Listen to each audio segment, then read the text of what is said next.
Labyrinth movie review. So, this movie has a cult following among people who are precisely my age. People who were children in the 1980s, saw this movie as children, made an impression on them and kind of stuck with them. I'm precisely the age where I should have all sorts of nostalgic memories of this, but I don't. I do have some memories of this. I do remember seeing this being advertised in newspapers. So, you know, back when you used to open the papers and there'd be advertisements for all the movies. I don't think they still do this anymore, do they?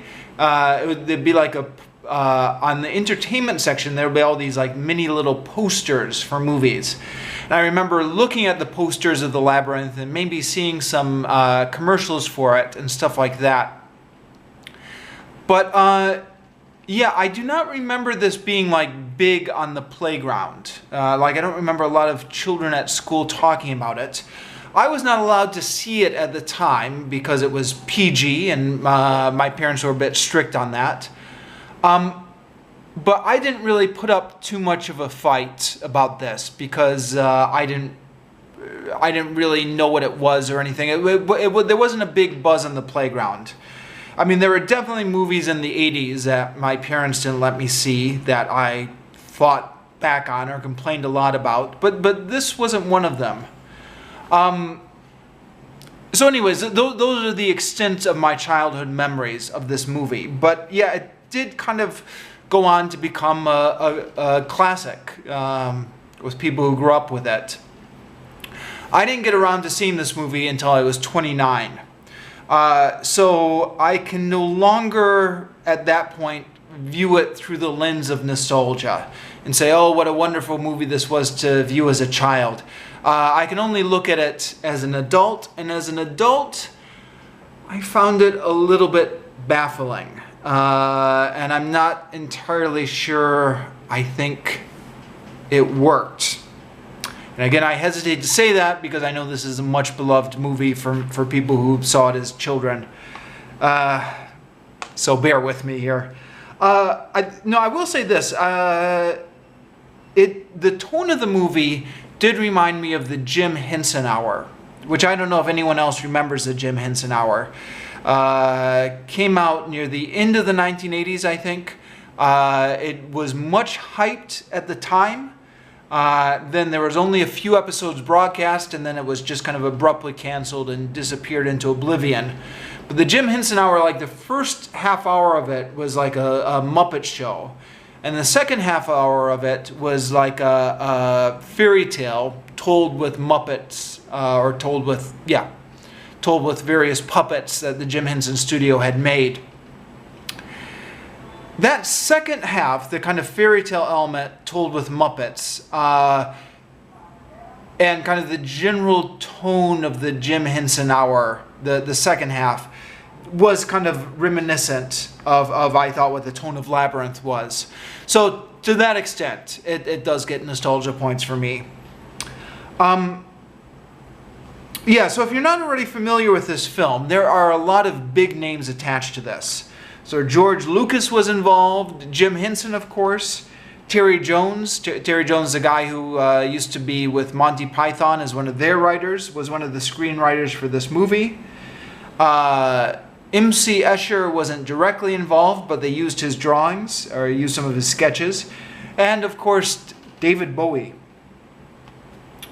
And there are definitely moments of genius in this story. Yeah, and you can maybe tell some points that Terry Jones from Monty Python was writing this, because I thought there were some Monty Python-esque moments. My favorite one is they're walking through this hall, and there are these kind of stone statues that are yelling at them, "Beware, doom," and they say, you know, stop doing that. And then the statues get real like sensitive and defensive, and they're like, well, we're only doing our job. You know, there's no need to yell at us. Sorry, all of that is terribly misquoted because I'm just relying on memory. But, you know, that general kind of sense of humor pops up a bit.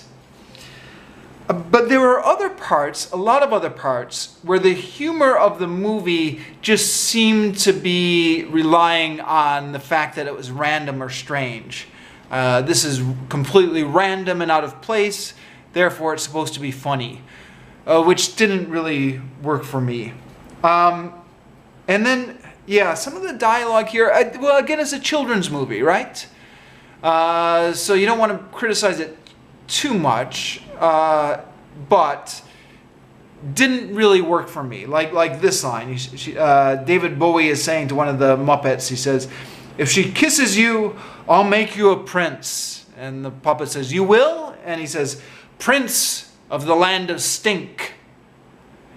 Which I thought, that's just so corny. But that is kind of the type of jokes children make. So maybe that works. The obvious comparison to a film like this is Alice in Wonderland. And I began to wonder as I watched this movie. The Disney Alice in Wonderland has kind of a strange history, if you're at all familiar with this. It came out in 1951, and it did all right for the Disney company, but it wasn't a huge hit. But it did really good 20 years later in 1971 when it was re-released. Because at that point, it became like a hippie movie. You know, people would kind of smoke weed and then go in to watch Alice in Wonderland. Which isn't what the Disney company had planned for this movie, but it ended up being kind of what happened to it. I was watching Labyrinth, and I was watching just all this strange, bizarre, psychedelic stuff. And I was thinking, they're aiming this at the psychedelic crowd. I mean, it's aimed at children, but they're also hoping to draw in the psychedelic crowd as well. Some of these kind of more bizarre scenes. I don't know, that's just kind of my personal theory. Other people have disagreed with me on this.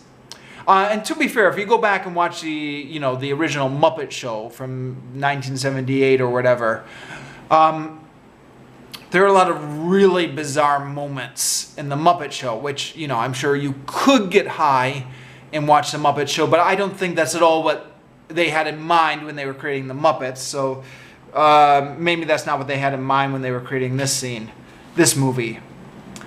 But to my mind, the biggest problem with this movie is that it doesn't have a clear idea of what it wants to be. I mean, what is this? Is this a children's movie with lovable Muppets and a message about friendship? Or is this a psychedelic rock musical with David Bowie? Or is this just kind of a weird, trippy movie? Mixing genres isn't necessarily a bad thing, and some of the best movies ever have successfully mixed genres, but it's a difficult thing to do. And if you don't do it right, scenes from one part of the movie are not going to work well with another part of the movie, which I thought was a problem with Labyrinth. And then there was that scene of the Muppet urinating. And I, for the life of me, cannot understand why that scene was included in the movie. What were they thinking? What was the purpose of that? I don't know. But, you know, it wasn't an accident. They did that intentionally. Who knows? Okay, I'm just going to leave it there.